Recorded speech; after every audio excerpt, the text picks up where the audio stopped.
ओम सहजात्म स्वरूप परम गुरु शुद्ध चैतन्य स्वामी ने नमः। महापुरुषों द्वारा बरसाई जाने वाली वैराग्य वर्षा को समझने का प्रयास कर रहे हैं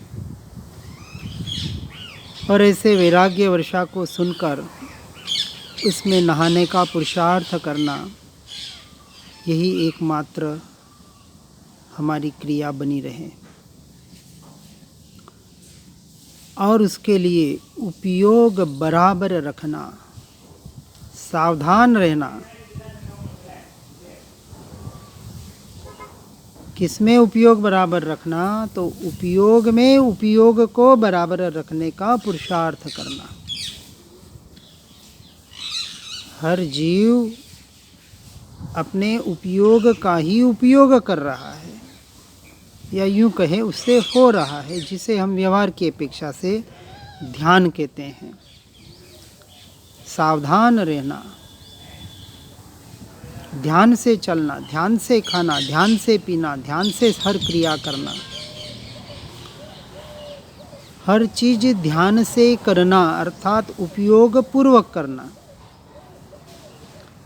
परंतु अनादि काल से यह उपयोग, यह ध्यान, इसका हम उपयोग नहीं दुरुपयोग कर रहे हैं।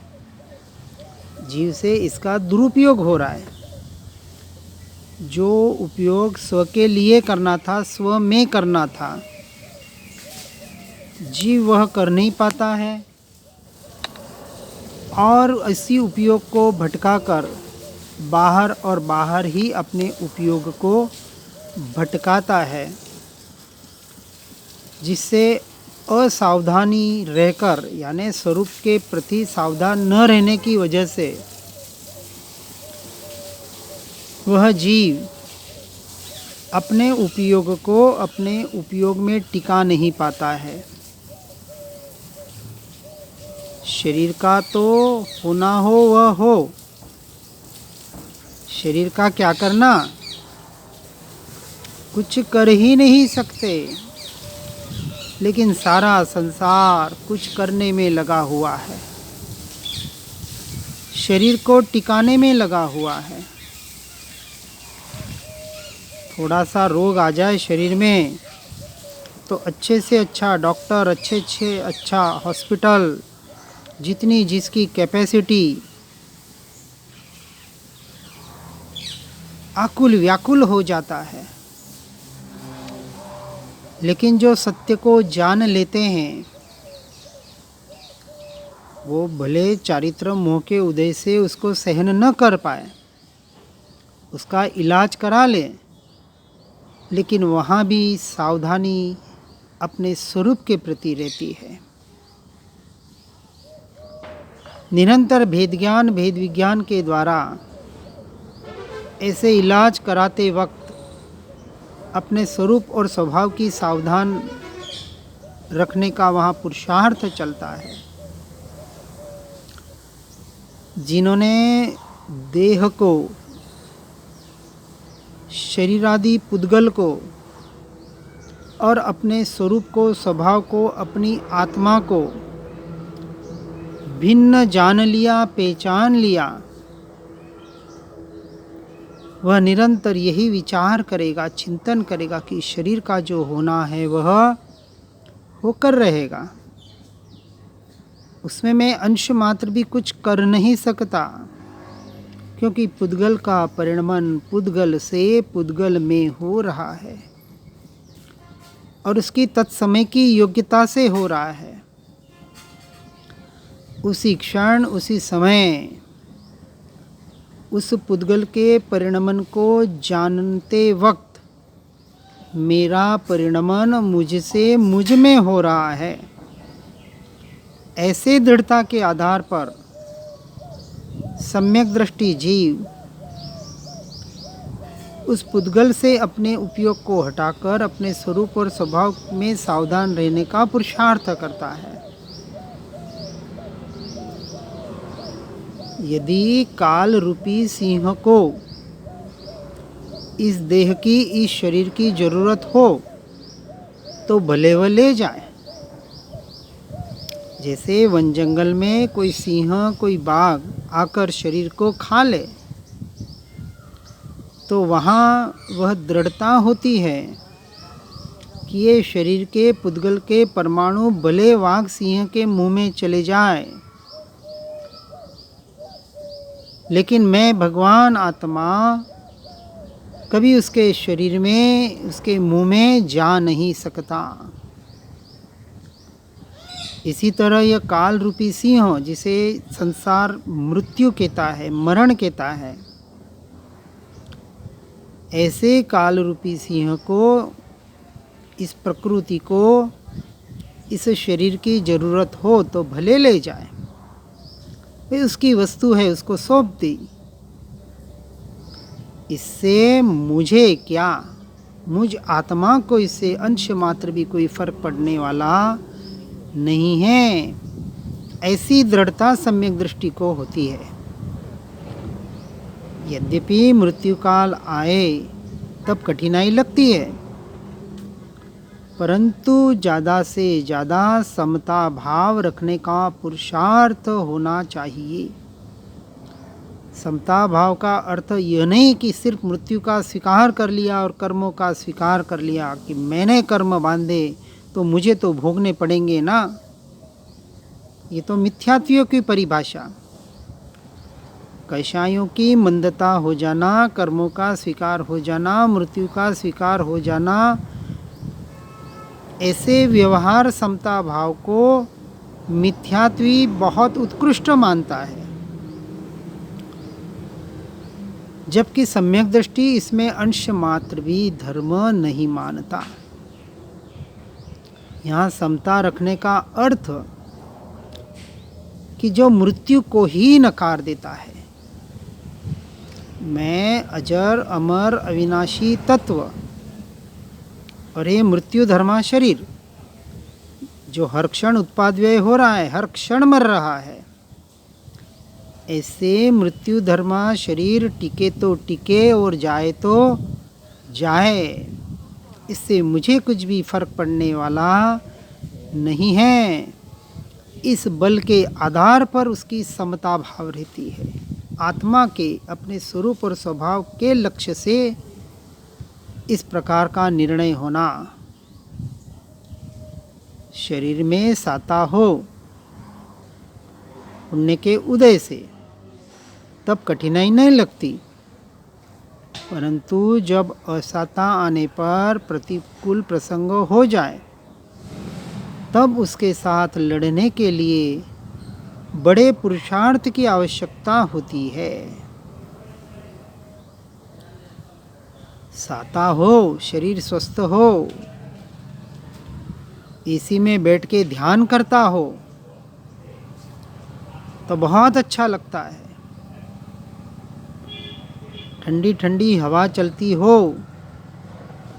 और उस वक्त साध्या सत्संग करने बैठे, ऐसे साता के प्रसंग में कठिनाई नहीं लगती।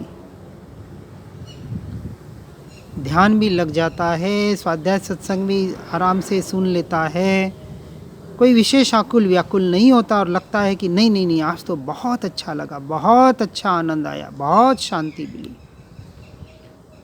अरे भैया, ये शांति स्वाध्याय सत्संग और ध्यान की नहीं है, ये शांति उस हवा की है, उस एसी की है जो पुण्य के उदय से साता रूप लग रही थी और उससे जो शांति मिल रही थी, ध्यान लग रहा था, अच्छा स्वाध्याय सत्संग सुनने में मन लग रहा था। लेकिन वास्तविक परीक्षा तो तब होती है, वास्तविक पता तो तब चले जब असाता आने पर या कोई प्रतिकूल प्रसंग हो, तब उसके साथ लड़ने के लिए बड़े पुरुषार्थ की आवश्यकता। अर्थात कौन सी लड़ाई? जब बैठे हो, गर्मी लग रही हो, धूप लग रही हो, या सर्दी के काल में सर्दी लग रही हो, जिस प्रकार की प्रतिकूलता हो, ध्यान में बैठा है और ध्यान में बैठे बैठे लाइट चली गई और बहुत गर्मी लगने लग गई, उस वक्त सच्ची परीक्षा है कि अब उसे उसमें कितना आनंद आ रहा है उस ध्यान में।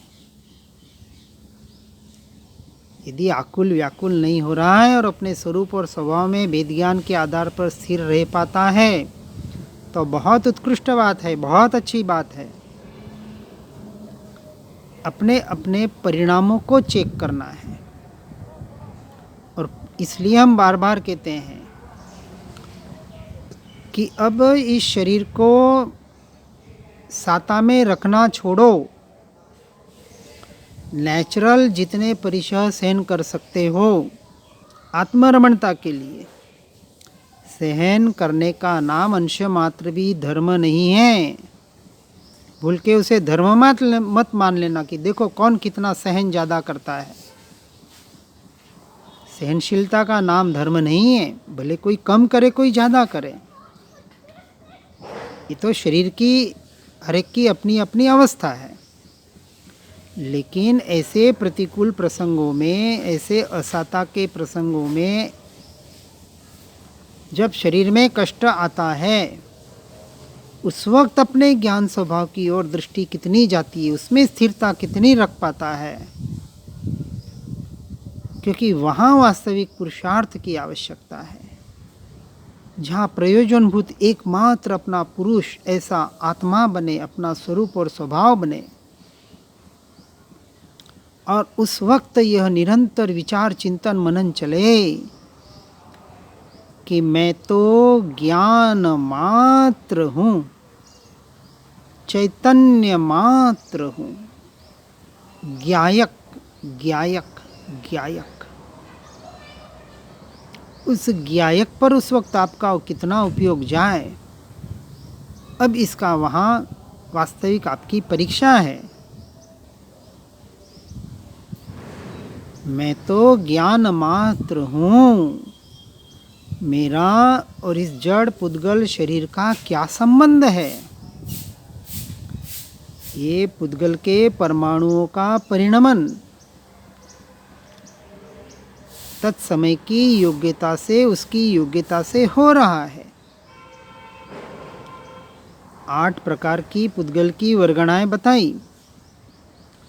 हर वर्गणा का परिणमन अपनी अपनी योग्यता से अपने में हो रहा है। मन का परिणमन मनोवर्गणा से, भाषा का परिणमन भाषा वर्गणा से, इस शरीर का परिणमन औदारिक वर्गणा से, कर्मों का परिणमन कर्मण वर्गणा से आदि। अब ये एक शरीर का परमाणु दूसरे परमाणु का कार्य नहीं कर सकता, एक वर्गणा दूसरे वर्गणा का कार्य नहीं कर सकती, एक इंद्रिय दूसरे इंद्रिय का कार्य नहीं कर सकती। जब जड़ जड़ में परिणमित नहीं हो सकता, जड़ जड़ का कुछ कार्य नहीं कर सकता, तो वह मेरा कार्य कैसे कर सकता है या मैं उसका कार्य कैसे कर सकता हूँ? ऐसे लक्ष्य से, ऐसे विचार से, ऐसे परिणामों से अपने स्वरूप और स्वभाव का जो आधार लेता है और ऐसे स्वरूप और स्वभाव के लक्ष्य से जो समता भाव रखता है, वही वास्तविक सच्चा समता, परमार्थ समता भाव है। और ऐसी परमार्थ समता भाव रखने वाला ही सच्चे समाधि मरण का, संथारे का, पंडित मरण का अधिकारी होता है।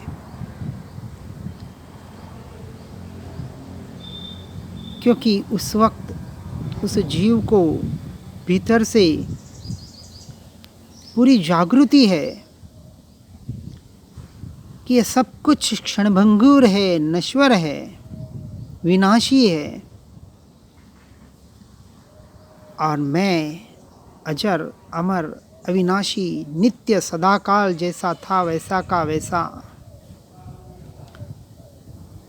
पर्याय में पलटते हुए भी जो ध्रुव कभी पलटा नहीं, पर्याय में परिणमन होते हुए भी अपरिणामी,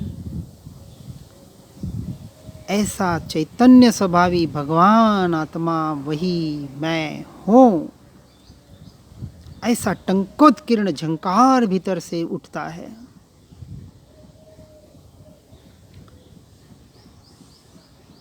द्रव्य, क्षेत्र, काल, भव और भाव, इस पंच पुद्गल परिणमन के काल में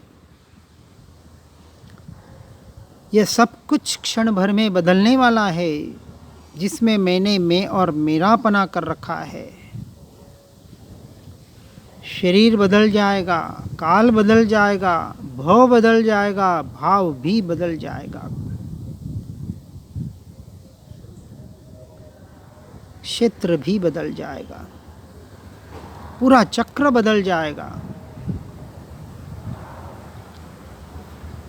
what is the meaning of death?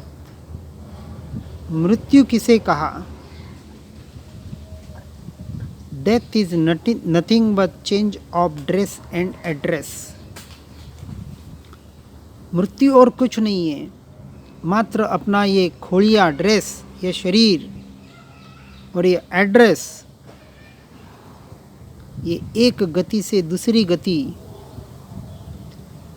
इसका नाम तो मृत्यु है। इन बदलने का, ये शरीर का चक्र जो निरंतर परिणमन होगा, बदलता रहेगा। अनादि से बदल रहा था और जब तक शरीर है बदलता रहेगा। परंतु इस शरीर के बदलते हुए चक्र को, इस परिणामों के द्रव्य, क्षेत्र, काल, भाव, भव के बदलते हुए चक्र को यह आत्मा कहाँ परिणमित कर सकता है? न आत्मा उसको परिणमित कर सकता है, न ये बाहर के परिणाम आत्मा को परिणमित कर सकते हैं।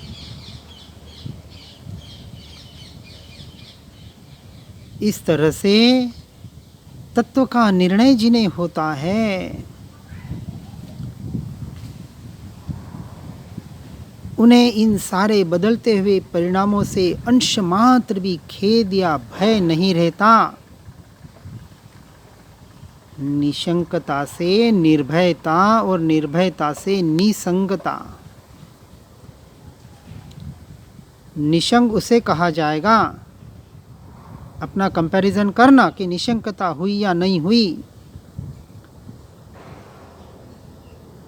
जो सारे सप्त भयों से, सारे भयों से जो रहित हो जाता है। सबसे बड़ा भय मृत्यु का भय। मेरा जन्म नहीं, मेरा मरण नहीं। वह जीव कहेगा, अब हम अमर भये ना मरेंगे। वो जीते जी अमर हो गया, शरीर में रहते हुए भी शरीरातीत हो गया। जिसने पुद्गल के परिणामों को अपना मानना छोड़ दिया। अभी चौथे गुण स्थानक में अविरत सम्यक दृष्टि है,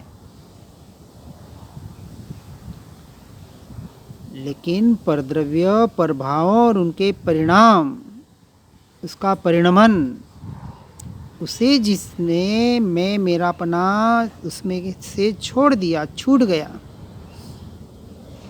और जिसने एकमात्र अपने स्वरूप और स्वभाव में, अपनी आत्मा में, अपने ज्ञायक भाव में मैं मेरापना कर लिया। एक नास्ती से और एक आस्ती से, दोनों बात समझना है बराबर।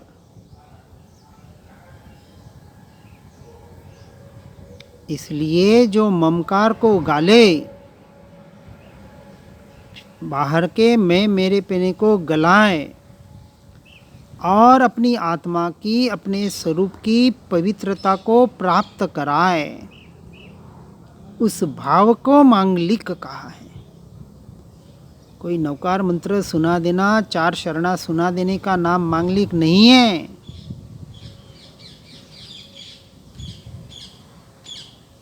अनंत सुख को प्राप्त कराने वाला ऐसा मैं मेरापना, यह अहंकार जिसका गल जाए,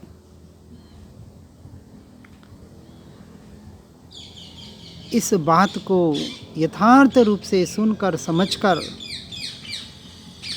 अपने जीवन को उस रूप परिणमित करने का प्रयास और पुरुषार्थ करना, और अब सम्यक दर्शन हुआ नहीं हुआ, कब होगा, कैसे होगा, किसी से पूछने मत जाते बैठना रोज रोज। आज कोई केवल ज्ञानी और मन परिज्ञानी है नहीं जो आपको सम्यक दर्शन का सर्टिफिकेट दे दे। कोई ज्ञान आपको दे दे। ज्ञान कोई लेने देने की वस्तु नहीं है। हाँ, क्षेपक्षम ज्ञान के आधार पर हम अपना स्वयं का निर्णय स्वयं से स्वयं के लिए कर सकते हैं, परंतु उसके लिए यथार्थ समझ को प्राप्त करना बहुत जरूरी है। नहीं तो स्वच्छंदी होने के भी चांसेस हो सकते हैं, भटकने के भी चांसेस हो सकते हैं। सदैव सद्गुरु सतशास्त्रों के माध्यम से कंपैरिजन करके, उनके वचनों से अपना मेल मिलाकर मात्र सम्यक दर्शन पे न रुककर निरंतर आगे बढ़ने का प्रयास हमें करना चाहिए। और उसके लिए जितना देहाध्यास छूट सके, और देहाध्यास छूटने के लिए जितने इस देह को कष्ट सहन करा सकें, ज़्यादा से ज़्यादा, मैक्सिमम, बिना आकुलता वाला। थोड़ी आकुलता तो होगी प्रारंभिक अवस्था में, परंतु देह को फेंकना भी नहीं है। इस तरह के परिशः 22 परिशः समझ लेना शास्त्रों के माध्यम से, अन्य ग्रंथों के माध्यम से। जितना देहाध्यास छूटने का अभ्यास भेद ज्ञान और भेद विज्ञान के लिए कौन कितना सहन कर रहा है, उसमें कंपैरिजन मत करते बैठ जाना वापस। उसमें अंश मात्र भी धर्म नहीं है, बार बार कह रहे हैं। लेकिन फिर भी अभ्यास के लिए ऐसे प्रयोग हमारे जीवन में जरूर होने चाहिए, ताकि मृत्यु के समय ऐसी कोई वेदना आ जाए, उस काल में भी हम सावधान रह सके अपने स्वरूप के प्रति, अपने स्वभाव के प्रति। उसका ही अभ्यास है। हर जीव निरंतर यथार्थ रूप को समझकर, सुनकर अपने स्वरूप और स्वभाव रमणता के लिए ज़्यादा से ज़्यादा प्रयास और पुरुषार्थ करें। इसी भावना के साथ ओम नमः सिद्धम। आत्म ही है देव निरंजन, आत्म ही सद्गुरु भाई। आत्मशास्त्र है धर्म, आत्म ही तीर्थ, आत्म ही सुखदाई। आत्म मन नहीं है रत्नत्रय, पूरित अवगाहन सुखधाम।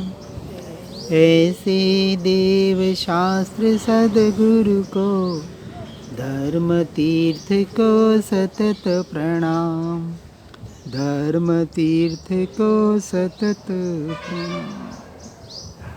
ओम नमः सिद्धम।